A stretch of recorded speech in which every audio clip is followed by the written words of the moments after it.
árbitro do jogo? Árbitro Rafael Klaus, muita gente imaginava. Assim, eu acho até uma bobagem. Você não achou que era por último? Então, tudo bem, levantarem uma bandeira, nossa, que absurdo, Rafael Klaus.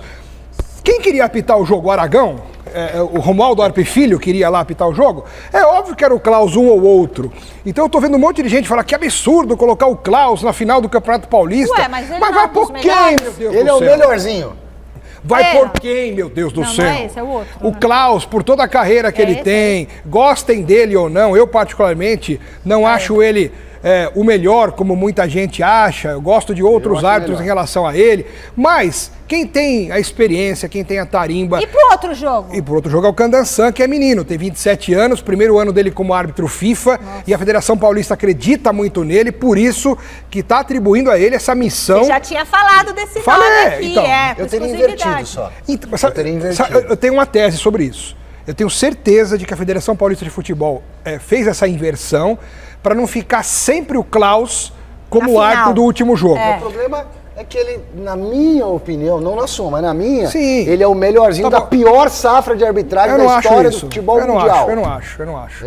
Eu acho que apitar jogo de futebol é a coisa mais difícil que existe no futebol. De tudo. Rafael Klaus, ele errou muito já? Todos erraram muito, né? Todos. O Klaus, às vezes, ele tem um erro, na minha opinião, de querer ser acima do bem e do mal, ser muito prepotente, querer ficar acima da regra. Ele muitas vezes faz a regra dele, tem acréscimo que ele não dá porque ele acha que não tem que dar, tem expulsão que ele faz que não precisava fazer, tem cartão que ele deixa de dar porque ele não tá com vontade de dar naquela hora. Ele tem uma história ruim com o Corinthians, não tem? De ter expulsado o Yuri Alberto? Deixa eu falar uma coisa, mas o Yuri Alberto também já tinha cartão e dá uma simulada daquela ridícula, péssimo ator. Tudo bem, foi longe da área, eu não teria expulsado, mas a regra permite a expulsão. Deu margem, como expulsou o Cássio. É esse jogo aí, ó. O Cássio também, com 2 amarelos, fazendo cera. Mas aqui, ó.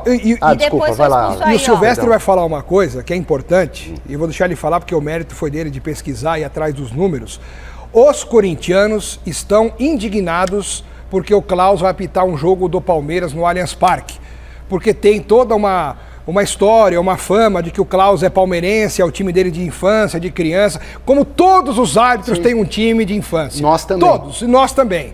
Então não é porque o árbitro torce para um time que ele não pode apitar o jogo do time que ele torce, porque o árbitro, quando se torna do nível do Klaus, não tá nem aí se é Palmeiras, Corinthians, São Paulo, Santos. Ele não coloca em campo o coração. Isso eu posso afirmar e coloco sim a minha mão no fogo. Nenhum árbitro desses grandes que apitam no Brasil torcem para o time e apitam de acordo com o interesse do seu próprio time. Eu, repito, coloco a mão no fogo por todos os árbitros da Série A, por exemplo, em relação, não estou falando que são bons ou ruins, hein? Em relação à idoneidade e a puxar sardinha para o time que torce. Não existe isso. Não existe isso.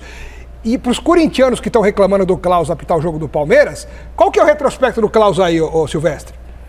O retrospecto do Klaus em derby. São 12 derbys que ele apitou ao longo da vida dele no futebol profissional. E quantos o Palmeiras ganhou? 6 empates, 4 vitórias do Corinthians, 2 do Palmeiras. Aí, e a primeira vez que o Corinthians ganhou do Palmeiras no Allianz Parque, no Paulistão de 2015... É verdade que ele expulsou o Cássio, que fez cera, para muita gente exagerou. Expulsou o Cássio? Expulsou, deu 2 amarelos por cera, mas pela regra ele poderia ter expulsado o Cássio. Fez cera. Okay? Mas o Corinthians ganhou aquele jogo. E eu quero dar um testemunho agora meu pessoal, porque gente do Palmeiras, todo mundo que milita no futebol tem um time. Jornalista, jogador, narrador, árbitro, eu não falo meu time, clube, ninguém sabe o time que eu tô. Eu sou São Paulino e eu adotei, lá no começo da minha carreira, a seguinte conduta, para eu tentar me blindar da minha emoção, até eu aprender a lidar com o sentimento, porque não é fácil no começo, né? Não é fácil. Não é fácil. Eu sempre fui mais rígido com São Paulo nas minhas análises. Foi um jeito de eu me blindar. E com o passar do tempo você vai ganhando maturidade. E eu não tô nem aí se o São Paulo ganha, Corinthians. Eu já falei que eu torço pro time que eu cubro, para eu não ter muita dor de cabeça e avançar de fase junto com o time. O Bragueto falou isso no Mesa Redonda quando ele esteve aqui, que ele era palmeirense, a família dele brigava com ele porque nos jogos do Palmeiras, inconscientemente, ele prejudicava o Palmeiras. Então ele tinha esse... E eu acho que o árbitro ele fica suscetível a apitar muitas vezes pro time da casa pela pressão do ambiente. Eu acho que é natural isso, é humano, né? Aquela pressão toda, ainda mais hoje em dia com clássico torcida única. Então Então, é só uma impressão minha. ok. O cara fica mais suscetível na dúvida, ele dá pro time da casa.